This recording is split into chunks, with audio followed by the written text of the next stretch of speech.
Hey guys, let's try and do a bit of a midweek drive cast on this situation. This morning, the wonderful Ross and Russ had a guest, I think it was a guest. It wasn't a caller, it was a guest caller, so to speak. And they were talking about the law system in Victoria and how we've got the problems. I think the person actually said something along the lines of, I think, sort of like scoffingly, we might have to put in a call to Corrections Victoria on this one, to see, he wasn't saying anything bad about Corrections, to see what the extent is on the overcrowding that we're hearing, which led to a conversation basically about how full the Victorian system is, how people are getting ferried around from the holding cells because the remand prisons simply cannot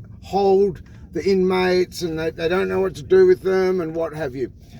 Now, this is particularly bad. I'll tell you why it's particularly bad, because we all know the severity of the victims of crime, right? We understand, like, if there's been a victim of a crime, their family has to be considered, like, first and foremost, in a way, for lack of a better way to put it.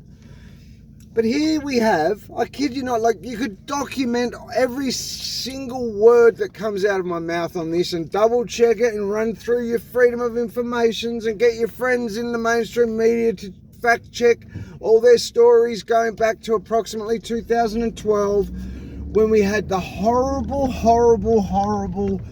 rape and murder of Jill Maher. And a lot of you will have heard me reference this horrible crime as sort of like the catalyst, as the spark that really led, like, it was like the incident that broke the back of the Victorian law and order system. It really did. And what I'm getting at is, we had a person, the crime should never have happened bar for a systemic breakdown. The person who committed that crime was on both bail and parole at the same time. So after that crime, what that led to was outrage. The left wing, mostly women's groups, were marching up and down on Sydney Road, Brunswick Street. They were demanding action, and rightly so. And what that led to was they were going to do all these things and solve all these problems, but it led to not the left hand not talking to the right hand in the Victorian law and order system, but worse, it led to the left hand hating the right hand. I kid you not. So what I mean by that is, it created like this culture of self-preservation. So they were every single department in Victoria's law and order system, be it the police, be it the prisons, be it the custody centre, the courts, the bail justices, the whole system, and rightly so, had their turn basically of being front page news. So it kind of led to this bit where, the prisons blame the courts, then the courts blame the police, and the police blame, and they genuinely developed this culture where they all just, every don't take this sexist, but every man for themselves, like, bad luck, I don't care, we don't do that, we just worry about ourselves. And that's genuinely what it led to. But it led to, like, also buck passing and blaming and just this horrible culture. And the reason why I'm mentioning it, because before I continue, it was directly that broken attitude that, like, protect myself and, like, not worry about the proper outcome, but worry about self-preservation, basically, in those higher officers of all things Victorian law and order system. It then led to things like, I kid you not, what they did in reaction to it. Now think about the lasting effects of these type of decisions. Don't worry about the Indigenous that got locked up unnecessarily and died in custody, the Veronica Nelsons. Leave that aside for 1 second.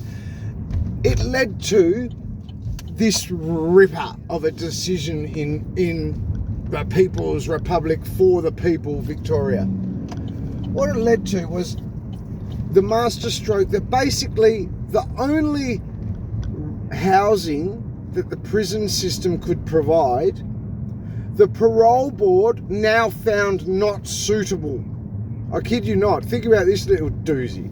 So here we have the house, and when you challenged it, they go, it's a housing issue, it's not our concern. So here you had a situation, think about, now if you stop and think about that for a second, you sort of go, so what? So what? So here you have some 50% of the jail population. Now I'm not talking about your pedophiles, your cold-blooded killers, your rapists. I'm talking about the vast majority have probably come there from a place of homeless. Well, they all 50% tick the homeless box, 70% tick the drugs box, you know, and probably 70% ticks the non-violent property crime box. You know, like it's there's a demographic that is just non-violent addicts feeding an addiction, end up in prison type of thing, and the cycle continues. But so anyway, so with that, you have these master strokes who were of decisions being made where you have 50% of the prison population ticks the jail population, 70-odd% ticks drug problem, and then you have a situation that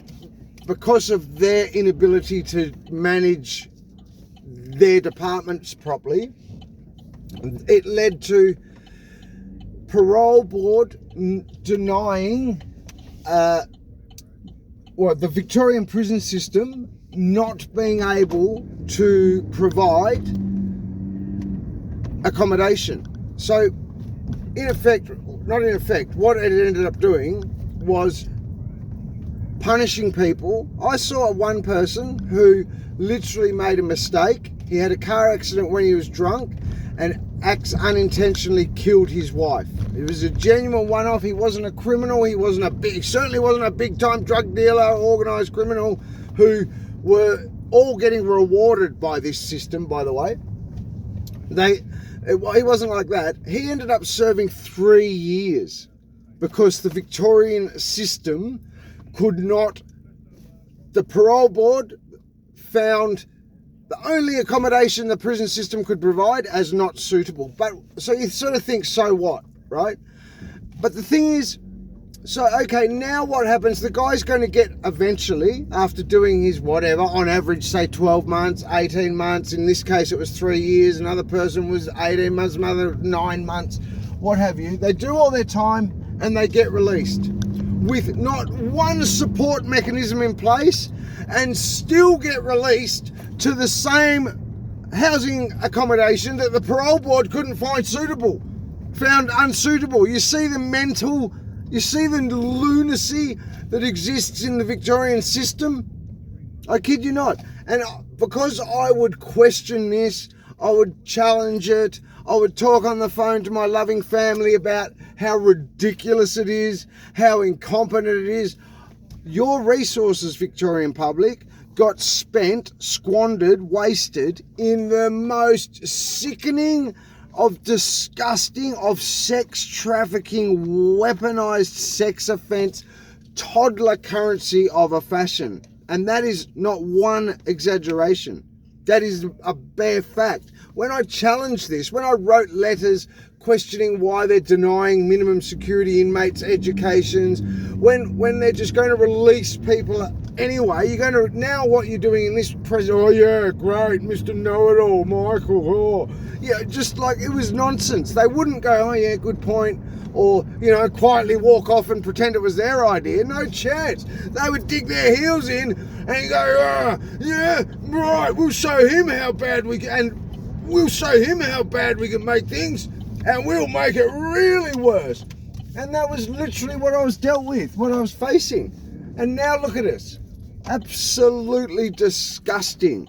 Yet these people that caused all this, that instigated the little stalking and weaponized sex offense attack and all that type of thing, still exist in the same law and order system. They're still paid by the same law and order system that is producing exactly the same problems Victoria was facing back then in that horrible murder of Jill Meagher by a person who was on both bail and parole at the same time, Adrian Bailey.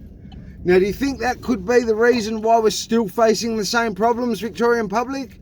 You think that might have something to do with the fact that our law and order system has got exactly the same problems we were hearing in the news back when poor Jill got murdered and raped, sadly? Back then we were hearing the same. Do you think that could have something to do with it? The fact that the same people are in the higher offices of Victoria's law and order system? From the magistrate Pappases to the Seleskis, our Safaris, Munnings, Money, they're all still there. There's been no purge of the Victorian law and order system. There's been no, hang on, these people are dodgy as. None of that. They all still exist. If anything, getting contracts for $13 million for 40 bloody machete bins. Come on, mate. I feel sick already. Have a great day, everyone.